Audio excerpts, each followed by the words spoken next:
Webster flip with no experience. What?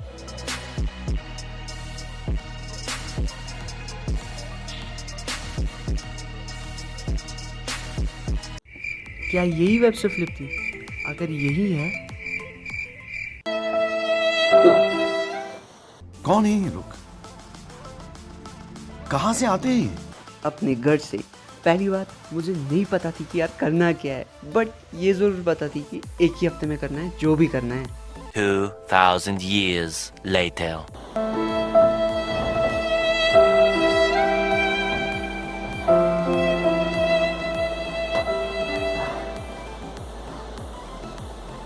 Subscribe.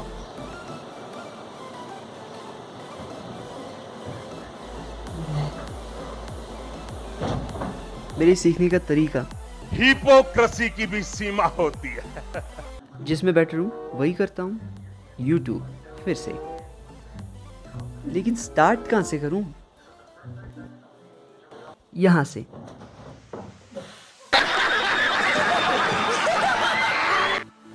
एक leg से rotation लेनी है एंड एक लेग से जंप करना है। Yes, at the same time. चलिए फिर से अपनी फेवरेट प्लेस पे करते हैं। तुम्हारी आर्म्स और तुम्हारी जंप लेग वो आपस में सेम रहनी चाहिए ताकि तुम्हारी रोटेशन सेम परफेक्ट हो। वेल, कहना तो इजी है बट करना मुश्किल, क्योंकि गर्मी तब बहुत ही ज़्यादा थी।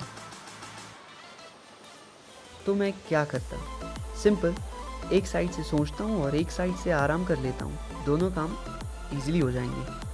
बट उससे होगा क्या? ये तो मुझे भी नहीं पता है। अपनी दोनों लेग से स्विंग एंड जंप तो मैं ले रहा था, लेकिन जंप में हाइट कम पड़ रही थी और उसके बाद रोल से एक तो तुम्हें कॉन्फिडेंस गेन होता है कि हवा में तुम्हारी एयर स्विंग स्पीड वो भी बढ़ती है। तो उल्टी आ रही है। हाँ, मुझे उल्टी आ रही है। मैंने इतने राउंड्स मारे, मैं आपका जीना हराम कर दूं। पार्कोर रोल सच में मेरा जीना हराम कर देंगे। इसके बाद मैं अपने हैंड्स का इस्तेमाल कर रहा था स्विंग को कंप्लीट करने में। तुम्हारे आर्म्स और लेग्स दोनों एक साथ स्विंग करने चाहिए और इसके बाद तुम्हारा टेकअप आता है जो कि तुम्हारी लेग्स से होता है। बिल्कुल ऐसे जो मैं पहले सीख रहा था वही यहाँ पे करना है। दोनों चीज़ें मिक्स। तुम्हारी आर्म्स को स्विंग करना है और तुम्हारी लेग्स को टेकअप, वो भी जंप के साथ।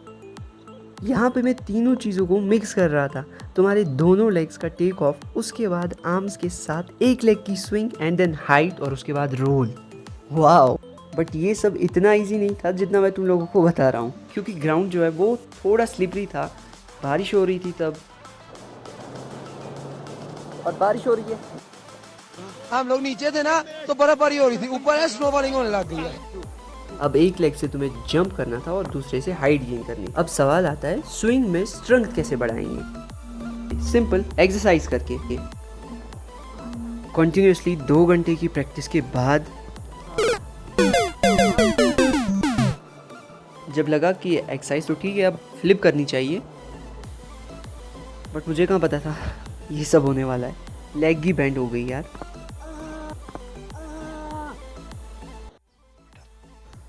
तुमसे ना हो पाएगा। अच्छा, कॉन्फिडेंस गेन करने के लिए मैंने सॉफ्ट सरफेस का सहारा लिया, क्योंकि घर पे कोई भी नहीं था। अब गिरने की वजह से मेरा कॉन्फिडेंस जो है वो थोड़ा हाई हो गया था और मैंने पहली फ्लिप ऐसी की। और मेरे एक्सप्रेशंस, वाओ!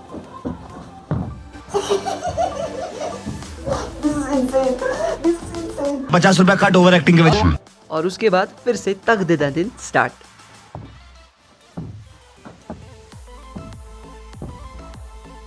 बार बार गिरने की वजह से मेरे ऑर्गन्स दे वर क्रैश्ड।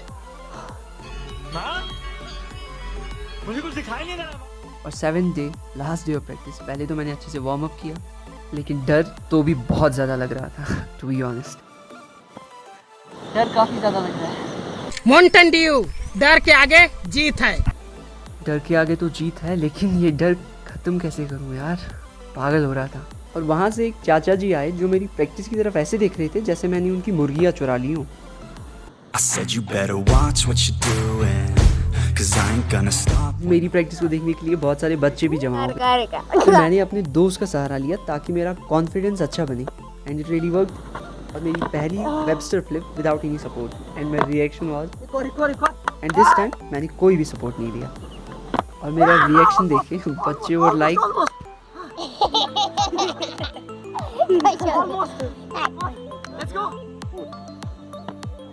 और इनकी हंसी हंसने के साथ साथ ये चीयर भी करने लगे मुझे। मेरा कॉन्फिडेंस तो बन गया था, बस अब लैंडिंग आनी चाहिए थी। 4 घंटे पूरे हुए थे मेरी प्रैक्टिस को और मैं फिर भी कर रहा था। मैं बहुत ही ज़्यादा थक गया था लेकिन मैं अपने कंफर्ट जोन से बाहर निकलना ही चाहता था। ग्रिप ना आने की वजह से मैंने अपने जूते निकाल दिए और यहाँ पे पहली फ्लिप ऑलमोस्ट लेट बहुत हुआ था इसीलिए लाइट भी नहीं थी वहाँ पे। और ये वाला रियल है।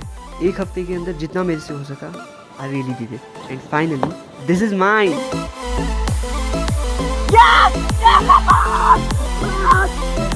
अगले वीडियो में सब्सक्राइब जरूर कर देना। सेलिब्रेट मैं बहुत करना चाहता था लेकिन उससे ज़्यादा भी मैं थक गया था। Thank you so much.